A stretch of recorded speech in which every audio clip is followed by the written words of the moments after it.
اور کلام مجسم ہوا اور فضل اور سچائی سے معمور ہو کر ہمارے درمیان رہا، اور ہم نے اس کا ایسا جلال دیکھا جیسے باپ کے اکلوتے کا جلال۔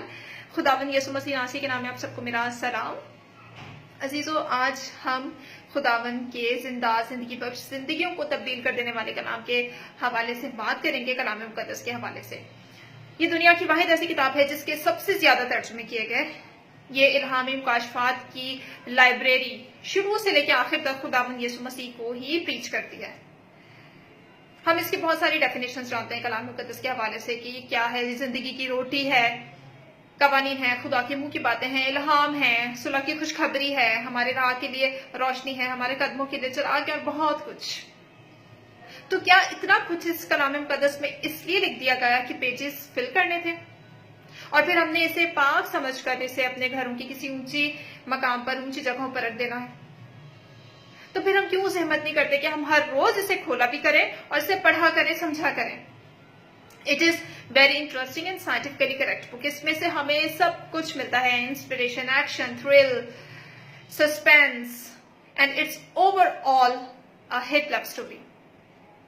آج ہم یہ بات نہیں کریں گے کہ اس میں کتنی ورسز ہیں یا کتنی بکس ہیں، بٹ یہ کہ اس کی امپورٹنس کیا ہے۔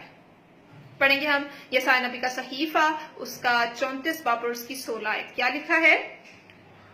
تم خداوند کی کتاب میں سے ڈھونڈو اور پڑھو، ان میں سے ایک بھی کم نہ ہوگا اور کوئی بے جفت نہ ہوگا، کیونکہ میرے منہ نے یہی حکم کیا ہے اور اس کے روح نے ان کو جمع کیا ہے۔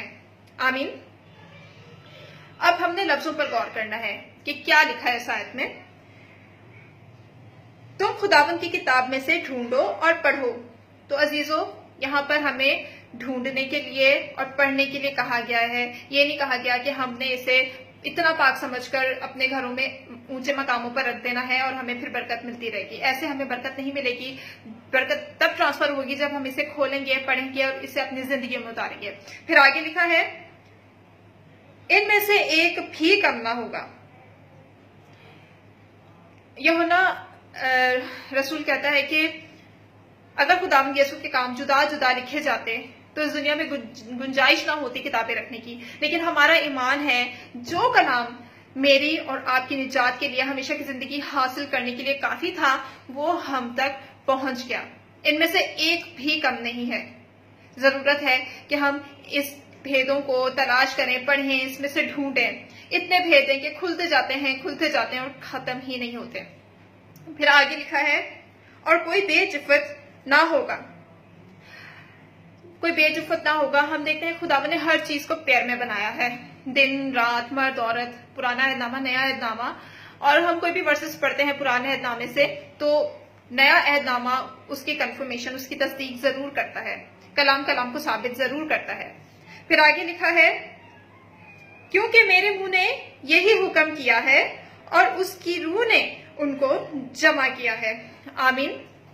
ہم جانتے ہیں کہ لکھوانے والا ایک ہی ہے، الٹیمیٹ خداوند کا پاک روح، اور یہ کسی انسان کے بس کی بات نہیں تھی۔ الگ الگ جگہوں میں الگ الگ وقتوں پر لکھے گئے، اور یہ صرف خداوند کے روح کے وسیلہ سے ممکن تھا، اس کی قدرت سے ممکن تھا کہ یہ اکٹھے کیے جاتے اور ہم تک پہنچائے جاتے۔ یہ کسی انسان کے بس کی بات نہیں تھی۔ ہم اس کے حوالے سے ایک اور ورس کو دیکھیں گے کہ اب یہ جو کتاب ہے ہمارے ہاتھوں میں، یہ کہتی کیا ہے۔